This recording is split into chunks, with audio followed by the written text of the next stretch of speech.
I'm in lovely Corona Del Mar. Just loaded my truck with tons of gifts from the good people at Baldwin and Sons. And I was getting ready to jump on the freeway and head home. And I thought to myself, doggone it, I still haven't had that Christmas cookie. I thought I'm going to stop at Starbucks. I'm going to buy myself an iced drink to drink on the freeway on the way home. And I'm going to buy myself probably a $3 Christmas cookie. I thought, what better place to do that than here in Corona Del Mar. Corona Del Mar, if you've never been here, well, it's probably one of the more spectacular places on the planet. The beach here is legitimately wonderful. I thought about some of the adventures I've had here, and it reminded me of Debbie has always had a request for each one of her big birthdays, every 5 or 10 years. And when we turned 50, she had said a year in advance, okay, on her 50th birthday, when we turned 50, I want to be on a beach in Tahiti, not Hawaii, but Tahiti. And so we went to Tahiti and then Moorea, and I got to surf a famous wave there called Hapete. It's a beautiful left, it's long, it's a mile offshore, it's an incredible wave. But this is the thing that I learned about the wave while I was there. One of the many things I learned about this wave that was just an insane wave for an old man like me to be surfing, is that when you get into the water from the rocks, you sometimes look down and there'll be these black tipped reef sharks. And the second time I surfed it, I went out there to I drove the rental car around the island to that part from Cook's Cove, got over there to Hapete, went down, looked in the water, and sure enough, there were 4 or 5, 6 or 8 foot sharks swimming around.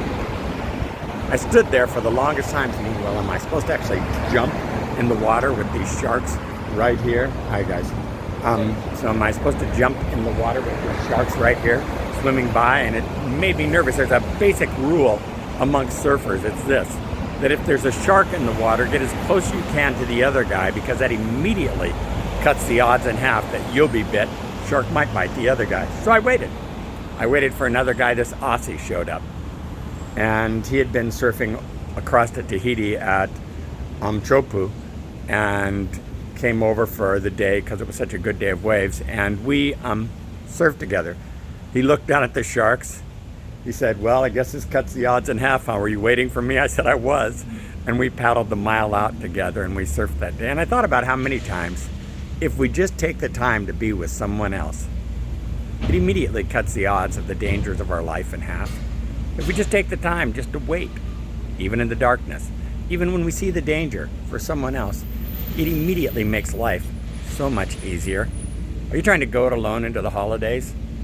Are you willing to wait for someone else to come out the deep water with you and say, we can do this if we do this together? And when we do this together, well, it's not unlike all those gifts. In that car, there's no one of us that could have bought all of those gifts. But an entire corporation putting together a Christmas party, honoring Siempre's kids who have been abandoned, each one going out lovingly, can get the job done together. There's no way I can get all the backpacks filled up that need to be filled up, but each one of us doing something together, we can get the job done. Hey, we can't fix the problems of the world by ourselves ever, but together we can do something. I want to invite you to do something with me so that you step away from a life of mediocrity, because you were created to be the miracle. You were created for an absolutely miraculous life. Let's go there together. And I'm going to get on the 91 as soon as I come out from Starbucks. Have a great afternoon.